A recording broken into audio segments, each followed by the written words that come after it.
Have you ever felt like your brain has another tab open all the time? You know, the one that's just kind of running in the background, narrating your life back to you and eating up all your mental energy? Well, if that sounds familiar, this explainer is for you. We're going to look at that internal chaos, not as some problem you need to solve, but as a kind of superpower that we just need to understand. You know that feeling, right? You tell a joke, people laugh, and then immediately your brain goes, wait, why did I laugh like that? Was that weird? And then you start analyzing your own analysis of your own laugh, and poof, the joy is just gone. It's replaced by this whole internal investigation. It's absolutely exhausting, and man, can it feel lonely. But here's a thought, and it's a bit of a radical one. What if all that mental chatter, that over-awareness, isn't actually a flaw?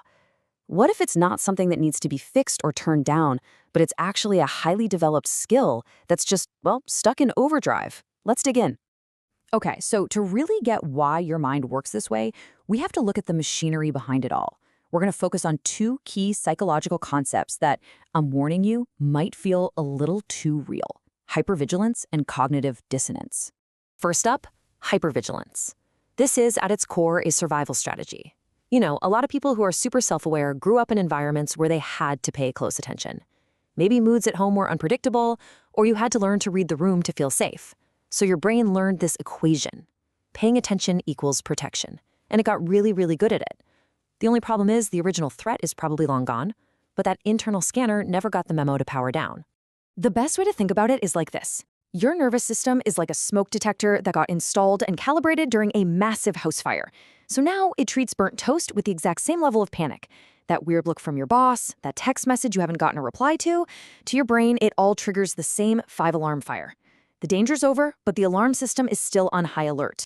All right, now for the second piece of this puzzle, cognitive dissonance. This is that deep, uncomfortable stress you feel when the world you were told to expect just doesn't match up with the world you're actually living in. It's that feeling of profound unease when reality completely contradicts your core beliefs. And a perfect example of this is professional burnout. So many of us grew up with this promise, right? Work hard, go to school, get a good job, and you'll be stable and secure. But then you graduate into a world of crushing student debt, a gig economy with zero benefits, and a housing market that seems like a joke. That clash, that huge gap between the promise and the reality, that's not a personal failure. It is a systemic issue, and it creates an incredible amount of psychological strain. So now that we kind of get the why, let's try to reframe the what. We're going to look at a few of these common mental glitches, not as proof that you're broken, but as totally logical features of a brain that's trying its absolute best to navigate a really complex world. Let's start with forgetting names. Oh, the story we tell ourselves is brutal, isn't it? I'm so careless, I'm rude, I wasn't really listening. But let's look at the psychological reality.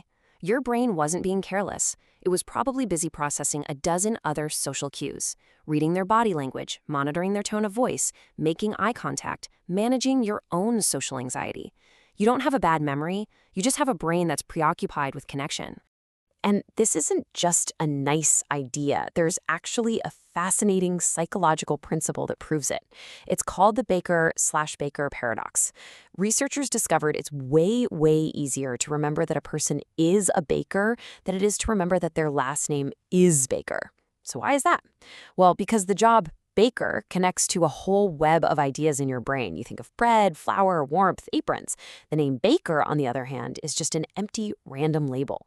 Your mind is wired for meaning, not for arbitrary data. And what about replaying every single social interaction on a loop? You might tell yourself, I'm so awkward, or I'm so insecure.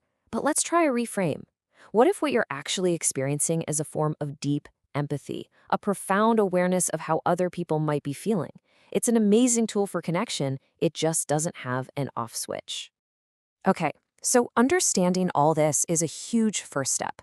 But what can you actually do in the moment when your mind starts to spin out of control? Let's move from the why to the how, with some really simple, not at all intimidating tools to help you ground yourself right here, right now.